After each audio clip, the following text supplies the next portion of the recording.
cannot get jobs, then we will create jobs అని చెప్పి మేము భరోసా ఇవ్వడం జరిగింది అధ్యక్ష. ఆలగడ్డ నియోజకవర్గంలో గత 70-80 సంవత్సరాల క్రితము మదిలేటి రెడ్డి ఎద్దుల పాపం అనే వ్యక్తులు 10 ఎకరాల భూమి స్కూల్కి డొనేట్ చేయడం జరిగింది అధ్యక్ష. 70-80 సంవత్సరాల క్రితము ఏదైతే బిల్డింగ్ కట్టారో అదే బిల్డింగ్లో high school, junior college, degree పిల్లలు చదువుతున్నారు అధ్యక్ష. 1000 మంది చదువుతున్న ఈ ప్రెమిసెస్లో అధ్యక్ష గత గవర్నమెంట్లో మరి ఆల్రెడీ పిల్లలు ఇబ్బందులు పడుతున్నారని తెలిసి కూడా డిగ్రీ కాలేజ్ అక్కడే శాంక్షన్ చేయించి బలవంతంగా డిగ్రీ కాలేజ్ స్టూడెంట్స్ని అందులో తోయడం జరిగింది అధ్యక్ష. 5 సంవత్సరాల్లో వాళ్ళు భూమిని కేటాయించలేకపోయినారు అధ్యక్ష. అదొక బిల్డింగ్ కూడా వాళ్ళకి శాంక్షన్ చేయించలేకపోయినారు అధ్యక్ష. ఏదైనా అడ్మిషన్స్ జరుగుతున్నప్పుడు అధ్యక్ష జూనియర్ కాలేజ్ ప్రిన్సిపల్ అదేవిధంగా డిగ్రీ కాలేజ్ ప్రిన్సిపల్ కొట్లాడుతుంటారు అధ్యక్ష క్లాస్ రూమ్స్ లేక. ఇప్పుడు ప్రస్తుతానికి స్టాఫ్ రూమ్స్ ను కూడా క్లాస్ రూమ్స్ గా కన్వర్ట్ చేసి పిల్లలకి ఇబ్బంది లేకుండా ప్రిన్సిపల్స్ ఇద్దరు కూడా చూసుకుంటారు అధ్యక్ష. అంతేకాకుండా అధ్యక్ష 1000కి పైగా విద్యార్థులు చదువుతున్న ఈ ప్రెమిసెస్ లో అధ్యక్ష sufficient toilets, class rooms, labs, drinking water problem కూడా ఉందని చెప్పి ప్రభుత్వం దృష్టికి తీసుకొస్తున్నాం అధ్యక్ష. అదేవిధంగా గతంలో కాంపౌండ్ వాళ్ళు ఉండింది అధ్యక్ష. కానీ వైఎస్ఆర్సీపీ అధికారంలో ఉన్నప్పుడు జగన్మోహన్ రెడ్డి గారు ఆ స్కూల్లో మీటింగ్ పెట్టారు అధ్యక్ష. ఆ మీటింగ్ పెట్టినప్పుడు సెక్యూరిటీకి సంబంధించిన వెహికల్స్ రావడం పోవడం ఇబ్బంది అని చెప్పి కాంపౌండ్ వాల్నే కూల్చేశారు అధ్యక్ష. మళ్ళీ ఆ కాంపౌండ్ వాళ్ళు శాంక్షన్ కూడా చేయించలేకపోయారు అధ్యక్ష గత గవర్నమెంట్లో. అంతేకాకుండా అధ్యక్ష డిగ్రీ కాలేజ్ ఇప్పుడు ప్రస్తుతానికి ప్రిన్సిపల్ అడిగినప్పుడు 4 కోర్సులు ఉన్నాయి అధ్యక్ష. 4 కోర్సులకి 3 సంవత్సరాలకు సఫిషియెంట్గా సరిపోయే 30 క్లాస్ రూమ్స్ అవసరం ఉంది అధ్యక్ష. Physics, chemistry, botany, zoology, English language labs అవసరం ఉంది అధ్యక్ష. టాయిలెట్స్, లైబ్రరీ, స్టాఫ్ రూమ్స్ అవసరం ఉంది అధ్యక్ష. అదేవిధంగా కంప్యూటర్స్, ప్రొజెక్టర్స్, బెంచ్లు, chairs, sports kits, smart boards, tables కూడా అవసరం ఉందని చెప్పి ప్రిన్సిపల్ గారు చెప్పడం జరిగింది అధ్యక్ష. కానీ లోకేష్ అన్న గారికి ఒక చిన్న ప్రపోజల్ అధ్యక్ష. కేవలం ఇన్ఫ్రాస్ట్రక్చర్ మాత్రమే మీరు ప్రొవైడ్ చేయండి. కంప్యూటర్స్, ప్రొజెక్టర్స్, బెంచ్లు, చైర్లు ఇవన్నీ ఫర్నిచర్ అంతా కూడా నా తరపు నుంచి P4 కింద ఎన్రోల్ అయిన వాళ్ళ తరపు నుంచి మా జిల్లా మంత్రులు తరపు నుంచి మేము డొనేట్ చేస్తామని చెప్పి కూడా సందర్భంగా మరి మంత్రి గారికి తెలియజేసుకుంటున్నాం అధ్యక్ష. ఆల్రెడీ తహసీల్దార్ గారు 2.5 ఏకర్స్ ఐడెంటిఫై చేసి కలెక్టర్ గారికి గవర్నమెంట్ ల్యాండ్ ఉందని చెప్పి ప్రపోజల్స్ కూడా కలెక్టర్ గారి దృష్టికి మేము తీసుకెళ్ళడం జరిగింది అధ్యక్ష. మరి డిగ్రీ కాలేజ్లో టీచింగ్ 24 మంది అవసరమైతే 15 మాత్రమే ఫిల్అప్ అయినాయి అధ్యక్ష. 9 వేకెన్సీ ఉన్నాయి. నాన్ టీచింగ్ 10 ఉంటే 7 ఫిల్ అయినాయి, 3 వేకెన్సీ ఉన్నాయి అధ్యక్ష. మరి అదేవిధంగా లోకేష్ అన్న గారికి ఒక చిన్న రిక్వెస్ట్ అధ్యక్ష. ఎద్దుల పాపమ్మ ఏదైతే కాలేజ్ స్కూల్ ఉందో అధ్యక్ష అదొక మోడల్ ప్రాజెక్ట్గా తీసుకొని high school, junior college, degree college ఒక మోడల్గా తీసుకొని డెవలప్ ఇన్ఫ్రాస్ట్రక్చర్ ఒకటి ప్రొవైడ్ చేస్తే మిగతావన్నీ కూడా మేము ప్రొవైడ్ చేసి మంచి రిజల్ట్స్ స్టూడెంట్స్ తరపు నుంచి వచ్చేటట్టుగా మేము బాధ్యత తీసుకుంటామని చెప్పి సందర్భంగా తెలియజేసుకుంటాం అధ్యక్ష. అంతేకాకుండా అధ్యక్ష గత 2 సంవత్సరాల్లో ఆస్క్ అఖిల ప్రోగ్రామ్ అనే ద్వారా యువతతో మేము కనెక్ట్ అవుతున్నాం అధ్యక్ష.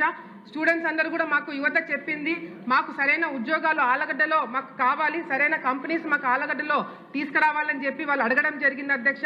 చాలా సందర్భాల్లో లోకేష్ అన్న గారితో కూడా నేను మాట్లాడినప్పుడు ఫస్ట్ ఆలగడ్డ పర్సెప్షన్ మార్చామని చెప్పి లోకేష్ అన్న గారు మాకు అడ్వైస్ ఇవ్వడం జరిగింది అధ్యక్ష. ఆ అడ్వైస్ ని చాలా సీరియస్ గా తీసుకొని స్టూడెంట్స్ అందరికీ ఒకటే చెప్పినాం అధ్యక్ష. If we cannot get jobs then we will create jobs అని చెప్పి మేము భరోసా ఇవ్వడం జరిగింది అధ్యక్ష. ఈ గవర్నమెంట్ కాలేజ్ మాకు మీరు ఇన్ఫ్రాస్ట్రక్చర్, స్టాఫ్ మీరు ప్రొవైడ్ చేస్తే ఇదే గవర్నమెంట్ డిగ్రీ కాలేజ్లో చదువుతున్న 10 మంది స్టూడెంట్స్ని ఐడెంటిఫై చేసి వాళ్ళ కోసం ఉద్యోగాలు అడగం అధ్యక్ష. వాళ్ళతోనే పరిశ్రమలు పెట్టిస్తామని చెప్పి లోకేష్ అన్న గారికి మాట ఇస్తున్నాం అధ్యక్ష. అంతేకాకుండా చిన్న ఎగ్జాంపుల్ అధ్యక్ష. ఇప్పటికే టాటా ఎలక్ట్రానిక్స్ వాళ్ళతో మేము మాట్లాడి 120 మంది పిల్లలని హుసూర్కి పంపించడం జరిగింది అధ్యక్ష. ఇప్పటికే ఆలగడ్డలో 827 మందికి ఉద్యోగాలు ఇప్పించడం అధ్యక్ష. ర్యాపిడో, ఊబర్ లాంటి వాళ్ళతో కూడా మాట్లాడి ఫైనాన్షియల్గా స్టేబుల్ అవ్వడానికి పేద విద్యార్థులకి వాళ్ళకి సపోర్ట్ చేయడానికి కూడా ఆల్రెడీ ర్యాపిడో నంద్యాలలో ఉంది అధ్యక్ష. వాళ్ళని కన్విన్స్ చేసి ఆలగడ్డకు కూడా తీసుకురావడం జరుగుతుంది అధ్యక్ష. వాళ్ళకి క్యాప్టెన్స్ కూడా ప్రొవైడ్ చేసి తొందరలోనే ర్యాపిడో ఆలగడ్డకు కూడా తీసుకొస్తామని చెప్పి సందర్భంగా తెలియజేసుకుంటూ మరి లోకేష్ అన్న గారికి ఈరోజు ఇంకొక ప్రత్యేకత ఉంది అధ్యక్షత. ఏదైతే డిగ్రీ కాలేజ్ పిల్లలు ఇబ్బందులు పడుతున్నారో ఇంతసేపు వాళ్ళ గురించి మాట్లాడామో అదే డిగ్రీ కాలేజ్ పిల్లలు ఈరోజు గ్యాలరీలో కూర్చొని మరి వింటున్నారు అధ్యక్ష. ఈరోజు మేము మాట్లాడింది లోకేష్ అన్న గారి మాటలు విని ఇన్స్పైర్ అవ్వడానికి ఈరోజు వాళ్ళందరినీ కూడా ఇక్కడ తీసుకురావడం జరిగింది అధ్యక్ష. వాళ్ళకి అవకాశం ఇచ్చిన చైర్కి ఆనరబుల్ మీకు కూడా ధన్యవాదాలు తెలియజేసుకుంటూ లోకేష్ అన్న గారికి ధన్యవాదాలు తెలియజేసుకుంటాం అధ్యక్ష. ఇప్పుడు ఈ సబ్జెక్ట్ మీద అఖిలప్రియ గారు మాట్లాడారు అధ్యక్ష. ప్రశ్న వేసింది అఖిలప్రియ గారు అధ్యక్ష. ప్రభుత్వ డిగ్రీ కళాశాలలో ఒకసారి తీసుకుంటే అధ్యక్ష సుమారుగా 37 డిగ్రీ కళాశాలలో భవనాలు లేకుండా అంటే సొంత భవనాలు లేకుండా నడుస్తున్నాయి అధ్యక్ష. దీనివల్ల 6,700 మంది విద్యార్థులు ఇబ్బంది పడుతున్నారు అధ్యక్ష. ఇది ఆల్రెడీ ప్రభుత్వం పరిగణనలో తీసుకుంది అధ్యక్ష. ఒక్కొక్క డిగ్రీ కళాశాల పూర్తి చేయాలి, అన్ని హంగులు కల్పించాలంటే సుమారుగా 15 కోట్ల రూపాయలు ఖర్చు అవుతుంది అధ్యక్ష పర్ డిగ్రీ కళాశాల. సో దాంట్లో ప్రధానంగా ఏంటంటే అధ్యక్ష మొత్తం ఇన్ఫ్రాస్ట్రక్చర్ ఏర్పాటు చేయాలని లక్ష్యంతో ప్రభుత్వం ఉంది. ప్యారల్గా కావాల్సిన నిధులు కూడా సమకూర్చుకోవాల్సిన బాధ్యత మా పైన ఉంది అధ్యక్ష. ప్రత్యేకంగా ఆలగడ్డ డిగ్రీ కళాశాల తీసుకుంటే అధ్యక్ష మొదటి సంవత్సరం ప్రారంభమైనప్పుడు కేవలం 18 మంది పిల్లలు ఉంటే అధ్యక్ష పోయిన సంవత్సరం అంటే 25-26కి వచ్చేగల 103 మంది విద్యార్థులు డిగ్రీ కళాశాలలో చేరడం జరిగింది అధ్యక్ష. ఇది one of the peak roles. కానీ శాంక్షన్ ఇంటేక్ వచ్చేసి 180 మంది అధ్యక్ష విద్యార్థులు. దాంట్లో టీచింగ్ పోస్ట్ ఫుల్ శాంక్షన్ విద్యార్థులు చేరితే తప్పనిసరిగా అవసరమైన మేరకు teaching post non teaching post భర్తీ చేసే బాధ్యత ప్రభుత్వం తీసుకుంటుందని గౌరవ సభ్యురాలు కూడా నేను తెలియజేస్తాం జరుగుతుంది అధ్యక్ష. ఇప్పుడే అఖిలప్రియ గారు చెప్పినట్లు ప్రత్యేకంగా డిగ్రీ కళాశాలకు వచ్చినప్పుడు ఆల్రెడీ భూమి ఉంది, కావాల్సిన ఇన్ఫ్రాస్ట్రక్చర్ భవనాలు ఏర్పాటు చేస్తే బాగుంటుందని కోరటం జరిగింది అధ్యక్ష. ప్రత్యేకంగా క్లాస్ రూమ్స్ ఏర్పాటు చేస్తే బాగుంటుందని కోరటం జరిగింది. దాంతోపాటు కావాల్సిన ఇన్ఫ్రాస్ట్రక్చర్ గతంలో మాజీ ముఖ్యమంత్రి గారు ముఖ్యమంత్రి హోదాలో అక్కడికి వెళ్ళినప్పుడు కాంపౌండ్ వాల్ కూడా ధ్వంసం చేశారు. అది మళ్ళీ తిరిగి కట్టిస్తే బాగుంటుందని గౌరవ సభ్యురాలు కోరారు అధ్యక్ష.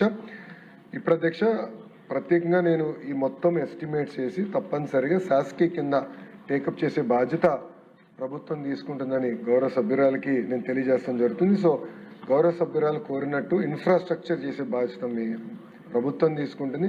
మేడం గారు కూడా హామీ ఇచ్చారు, కావాల్సిన అదర్ ఇన్ఫ్రాస్ట్రక్చర్ ల్యాబ్స్ కానీ కంప్యూటర్స్ కానీ బెంచెస్ కానీ అది మేడం గారు ఏర్పాటు చేస్తానని హామీ ఇచ్చారు.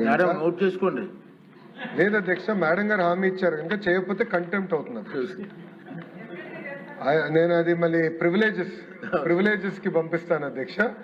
ప్రివిలేజెస్ కమిటీ చైర్మన్ గారు చాలా సీరియస్ గా తీసుకుంటారు కనుక సో ఒక పక్కన నేను చేయాల్సింది తప్పనిసరిగా చేస్తే ఇంకో పక్కన గౌరవ శాసనసభ్యురాలు చేయాల్సింది మేడం గారి బాధ్యత కూడా ఉందని తెలియజేస్తున్నా అధ్యక్ష.